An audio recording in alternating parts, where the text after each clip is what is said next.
प्यारे बच्चों, मुझे उम्मीद है कि आप सब ठीक होंगे। Chapter number 1 cell structure and function हमने स्टार्ट किया हुआ है। आज हमने बड़ी इम्पोर्टेंट ऑर्गेनेली को डिस्कस करना है, जो एग्ज़ाम पॉइंट ऑफ व्यू से भी इम्पोर्टेंट है और साथ साथ सेल के लिए भी बड़ी इम्पोर्टेंट ऑर्गेनेली है। उसको हमने देखना है और ऑर्गेनेली का नाम है माइटोकॉन्ड्रिया। चलिए बच्चे आए देखते हैं माइटोकॉन्ड्रिया होता क्या है।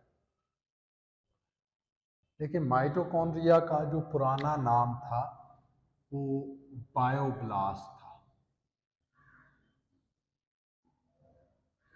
ठीक है, रिचर्ड एल्टमैन एक साइंटिस्ट था, सबसे पहले उसने इसको बायोब्लास्ट का नाम दिया और बाद में एक साइंटिस्ट आया बेंडन, उसने इसको माइटोकॉन्ड्रिया का नाम दिया।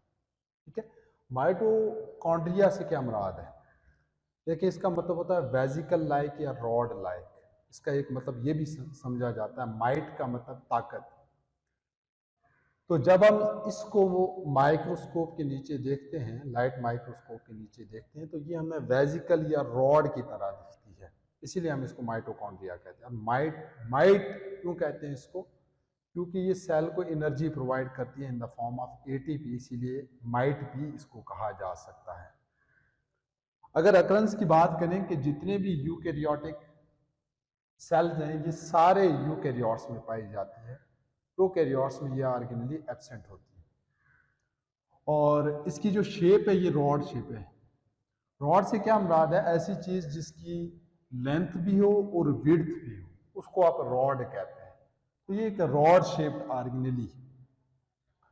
इसका रोल क्या है कि इसने सेल के लिए पावर जनरेट करनी है, एनर्जी जनरेट करनी है in the form of ATP. ATP क्या है? Adenosine triphosphate. आगे हम देखेंगे भी, आप 9th क्लास में भी चैप्टर नंबर 7 में पढ़ के आए हैं कि एटीपी क्या है। हम इसको energy currency of the cell कहते हैं कि सेल ने जब एनर्जी बना के स्टोर करनी हो तो वो in the form of ATP store करता है। फिर जब उसने इसको एनर्जी उसको चाहिए, उसने यूज करनी है, फिर वो एटीपी को तोड़ता है, इसीलिए हम इसको कहते हैं एटीपी को energy currency of the cell. अब ये एटीपी जनरेट कैसे होता है? देखिए बच्चे, जैसे फूड है उसके अंदर CH बॉन्ड्स होते हैं, वो टूटते हैं किसकी मौजूदगी में? ऑक्सीजन की मौजूदगी में। तो उस बॉन्ड से एनर्जी निकलती है, उस एनर्जी को इस्तेमाल किया जाता है एटीपी बनाने के लिए। चैप्टर नंबर 4 आगे है, उसमें डिस्कस करेंगे डिटेल से कि एटीपी बनता कैसे। फिलहाल इतना याद रखें कि इसका काम क्या है? एटीपी बनाना। फिर तादाद की बात करें, सेल में इसकी तादाद कितनी हो सकती है? 1 से हजारों तक हो सकती है। अब ये डिपेंड करता है कि सेल की जो है ना वो फिजिकल एक्टिविटी या मेटाबॉलिक एक्टिविटी कितनी है। मतलब जितना ज्यादा मेटाबॉलिज्म होगा, जितनी ज्यादा फिजिकल एक्टिविटी होगी, उतने उस सेल में माइटोकॉन्ड्रिया की तादाद क्या होगी? ज्यादा होगी, क्योंकि उसको एनर्जी ज्यादा चाहिए। वही हमने यहाँ पे लिख भी दिया, number of mitochondria depends upon metabolic और physiological activity of the cell. जैसे हमारे मसल सेल्स हैं, इनमें माइटोकॉन्ड्रिया की तादाद ज्यादा होती है, क्योंकि इन्होंने मूव करना होता है, मूव करने के लिए एनर्जी की रिक्वायरमेंट होती है।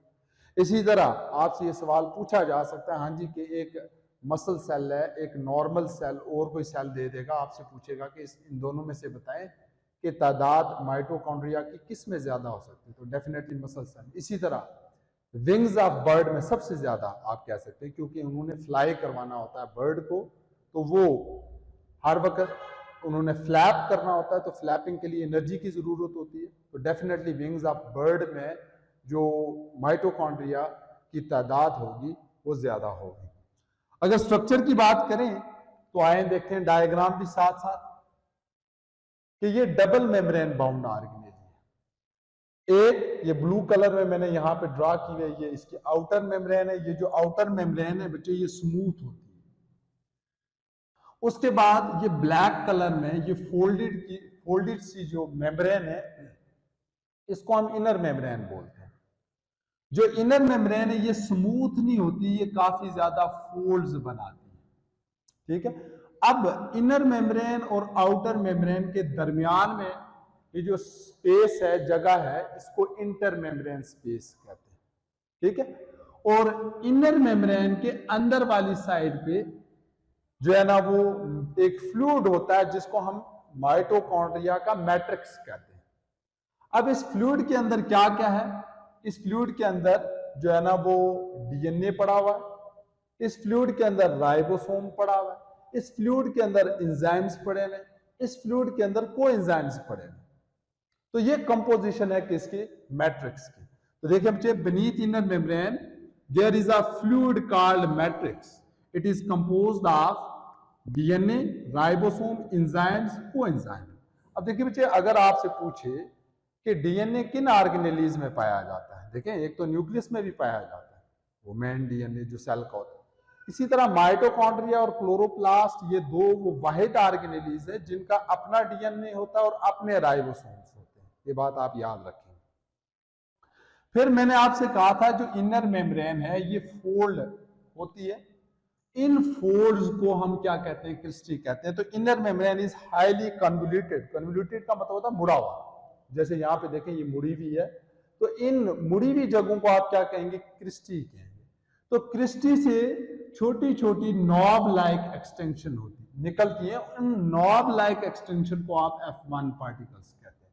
अब नॉब क्या था? जैसे आपके घर में दरवाजा होगा, उसके बैक साइड पे वो पुराने तर्ज के वो लॉक लगे थे जिनको आप घुमाते थे, आगे से वो थोड़े से चौड़े होते हैं।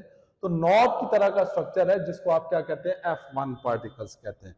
वही लिखा है, cristae makes knob like extension in the matrix of mitochondria which are called as F1 particle. अच्छा, ये F1 पार्टिकल्स होते क्या हैं? देखिए ये मेरे पास इनर मेम्ब्रेन है माइटोकॉन्ड्रिया की, इसका जो वो हिस्सा जो इस मेम्ब्रेन के अंदर ही मौजूद है उसको आप F0 पार्टिकल कहते हैं।